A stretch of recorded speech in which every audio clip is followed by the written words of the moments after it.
नमस्कार, आप देख रहे हैं डार्क गली यूट्यूब चैनल।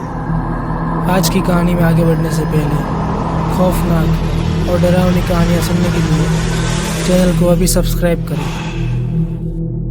तो चलिए बढ़ते हैं आज की कहानी की ओर। अमन को उसके ऑफिस से 2 दिन की छुट्टी मिली थी, तो वो 2 दिन अपने छोटे भाई रोहन के साथ बिताना चाहता था। उसका भाई दूसरे शहर में रहता था। रात के 10 बज रहे थे और अमन रेलवे स्टेशन पर बैठा अपनी ट्रेन का इंतजार कर रहा था। अमन बेंच पर बैठा था, तभी उसको किसी लड़की की रोने की आवाज आने लगती है।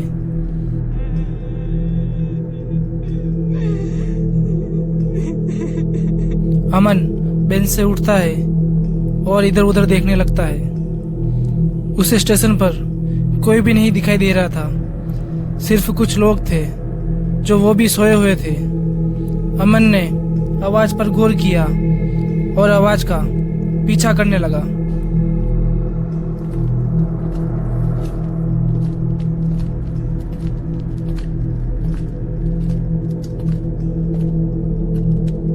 आवाज का पीछा करते हुए अमन स्टेशन की एक सुनसान जगह पर पहुंच गया। वहां जाकर अमन ने एक लड़की को देखा जिसने दुल्हन के कपड़े पहन रखे थे। अमन उस लड़की के पास गया और उसने उस लड़की से पूछा, कौन हो तुम और क्यों रो रही हो? इतना पूछते ही वो लड़की जोर जोर से हंसने लगी।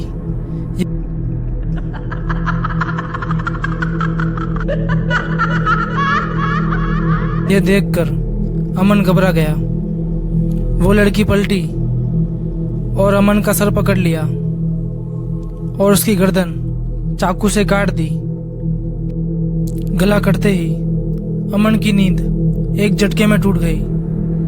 अमन पूरी तरह से पसीने में लथपथ था और ऊपर वाले का शुक्रिया मान रहा था कि ये एक सपना था।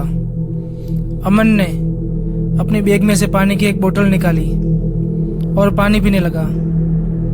पानी पीते पीते ही अमन के गले में से अचानक खून निकलने लगता है। अमन का सर उसके शरीर से अलग हो जाता है और उसकी मुंडी जमीन पर गिर जाती है और अमन की वहीं पर मौत हो जाती है। दूसरे दिन जब अमन के छोटे भाई रोहन को ये बात पता चलती है तो वो बहुत रोता है। पुलिस ने रोहन को कहा कि वो आकर अमन की लाश लेकर जाए। रोहन के साथ उसके 2 दोस्त और भी थे, केतन और राहुल। केतन और राहुल ने प्लेन की टिकट के लिए बहुत कोशिश की, लेकिन उन लोगों को प्लेन की टिकट नहीं मिली। आखिर में उन लोगों ने ट्रेन से जाने की सोची। वो तीनों रात के 10 बजे रेलवे स्टेशन पहुंच जाते हैं, लेकिन वहां जाने के बाद भी उनको टिकट नहीं मिलती है। रोहन वह टिकट विंडो पर रो रहा था टिकट के लिए, फिर भी उसे टिकट नहीं मिली। वो तीनों परेशान होकर बेंच पर बैठे थे। तभी अचानक कहीं से एक कूली आया। उस कूली का चेहरा काफी डरावना था। उसके चेहरे पर जख्मों के निशान थे। उस कूली ने कहा, ये लो टिकट, यह टिकट कंफर्म है। यह देखकर तीनों घबरा गए कि यह अचानक कहाँ से आ गया, लेकिन मजबूरी होने की वजह से उन लोगों ने कूली की टिकट ले ली। टिकट देते ही कूली बिना पैसे लिए वहां से तेजी से चलने लगा और अंधेरे में कहीं गायब हो जाता है। 10:30 बजे ट्रेन स्टेशन पर आ जाती है। वो तीनों ट्रेन में जाकर बैठ जाते हैं। रोहन अभी भी अपने भाई की मौत के सदमे में था। रोहन को प्यास लगती है। वो केतन से पानी मांगता है, लेकिन केतन पानी की बोतल लाना भूल जाता है।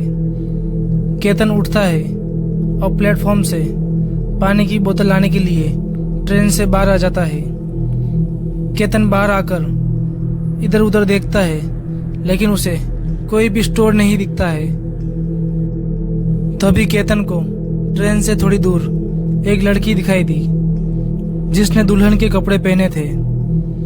वो दुल्हन केतन को इशारा करके अपने पास बुला रही थी।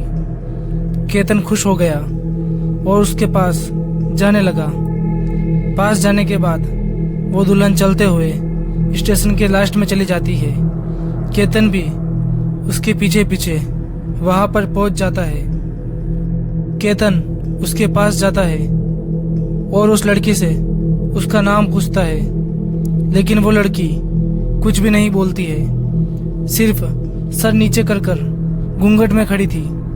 केतन उस लड़की के करीब गया और उससे पूछने लगा कि तुम कुछ बोल क्यों नहीं रही हो। तभी अचानक हवा का झोंका आता है और दुल्हन का घूंघट हट जाता है। घूंघट हटते ही केतन के मुंह से एक ही बात निकलती है, रिया तुम।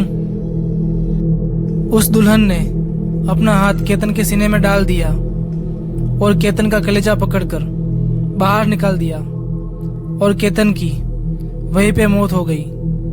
उधर रोहन और राहुल दोनों केतन का इंतजार कर रहे थे कि केतन अभी तक आया क्यों नहीं। ट्रेन का भी चलने का टाइम हो गया था। ट्रेन का हॉर्न बजता है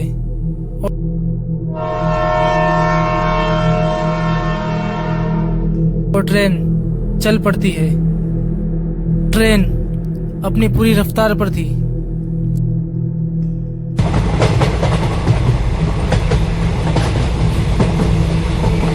ट्रेन में ज्यादा यात्री भी नहीं थे और जो थे वो भी सोए हुए थे। रात के करीब 1 बज रहे थे। रोहन और राहुल दोनों सोए हुए थे।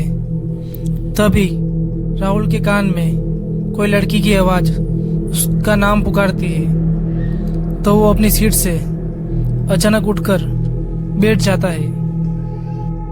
राहुल का दम घुट रहा था। वो हवा खाने के लिए ट्रेन के दरवाजे के पास गया। वो ट्रेन के दरवाजे के पास खड़ा हो गया। राहुल को उसके पीछे किसी के होने का एहसास हुआ। राहुल ने पीछे मुड़कर देखा तो उसके पैरों के नीचे से जमीन खिसक गई और वो बोला, रिया तुम कैसे। वो भागने की कोशिश करता है, लेकिन उस दुल्हन ने राहुल का गला पकड़ लिया और उसे ट्रेन से बाहर फेंक दिया। थोड़ी देर बाद जब रोहन की आंख खुली तो उसने देखा कि ट्रेन किसी सुनसान स्टेशन पर खड़ी थी और पूरी ट्रेन का डिब्बा खाली था और उसका दोस्त राहुल भी अपनी सीट पर नहीं था। रोहन राहुल को ढूंढने के लिए ट्रेन से नीचे उतरा और राहुल को स्टेशन पर ढूंढने लगा। तभी रोहन को किसी ने पीछे से धक्का दिया और वो नीचे गिर गया। रोहन ने मुड़ के देखा तो वो वही दुल्हन थी जिसका नाम रिया था और वो रोहन की गर्लफ्रेंड थी। रिया का पूरा चेहरा सफेद था और उसके चेहरे पर कटने और फटने के निशान थे। रिया ने छलांग लगाई और रोहन की छाती पर आकर बैठ गई। वो बोली, तुम्हारे बड़े भाई और दोस्तों ने तुमसे शादी करने के बहाने मुझे बुलाया था, लेकिन वो लोग मुझे एक सुनसान जगह पर लेकर गए और मेरा बलात्कार करके मुझे मार दिया। इसलिए मैंने अपना बदला लिया। इतना सुनते ही रोहन ने रिया को गले लगा दिया और वो दोनों जोर जोर से रोने लगते हैं। फिर अचानक रिया धुआं बन जाती है और हवा में उड़ जाती है। तो दोस्तों, आज की कहानी में बस इतना ही। अगर ये कहानी आपको अच्छी लगी हो तो वीडियो को लाइक करें और चैनल को सब्सक्राइब करें।